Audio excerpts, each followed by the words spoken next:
Yang keduanya, kalau ada paksaan untuk orang peluk Islam, itu cerita lain. Dan saya percaya tertular hari ini, saya sempat tengok sedikit satu video daripada seorang yang memperkenalkan dirinya sebagai pengerusi Perkim bahagian Kelang, yang mengatakan bahawa sebenarnya yang meminta Perdana Menteri Anwar Ibrahim mengislamkan saudara tersebut adalah dia sendiri, iaitu pengerusi Perkim tu.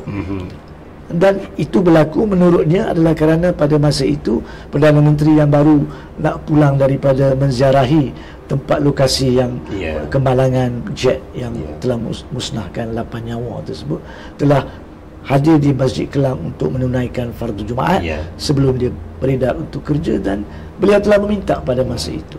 Dan permintaan itu beliau menyambung adalah juga ada hasrat mu'alaf tersebut, saudara tersebut, yang kemudian dikatakan telah menukar namanya kepada Muhammad Anwar.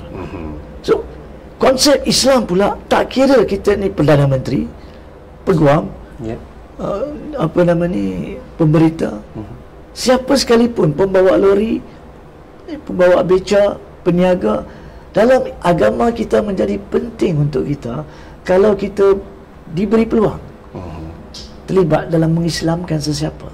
Satu anugerah kita ada. So di sini kalau kita faham kedudukan perlembagaan, maka tidak ada konflik.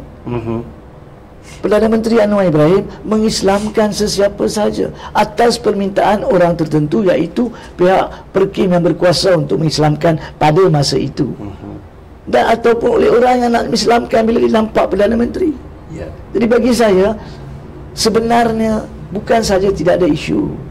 Isu ini adalah isu yang tidak molek dan tidak wajar dibangkitkan oleh orang bukan Islam semata-mata kerana diislamkan agamanya kepada Islam.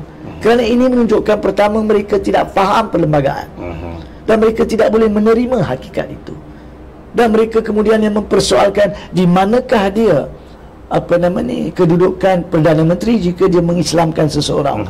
Padahal tidak ada paksaan di situ. Lain kalau ada tuntutan mengatakan terdapat paksaan kepada mu'alaf tersebut, maka itu cerita lain.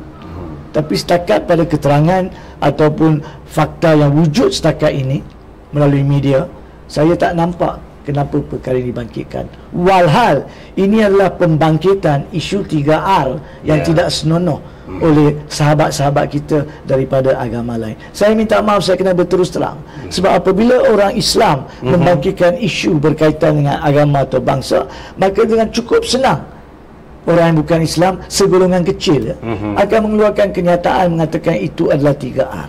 Tapi di sini apabila beberapa pemimpin politik bukan Islam membangkitkan dan mempersoalkan hak seorang Islam untuk mengislamkan orang lain, walaupun dia Perdana Menteri sekalipun, itu hak Anwar Ibrahim sebagai seorang Islam, hak peribadi, personal law, itulah ayat yang digunakan dalam perlembagaan. So hak peribadi Anwar Ibrahim mengatasi hak dia sebagai Perdana Menteri, dan tidak ada konflik di situ.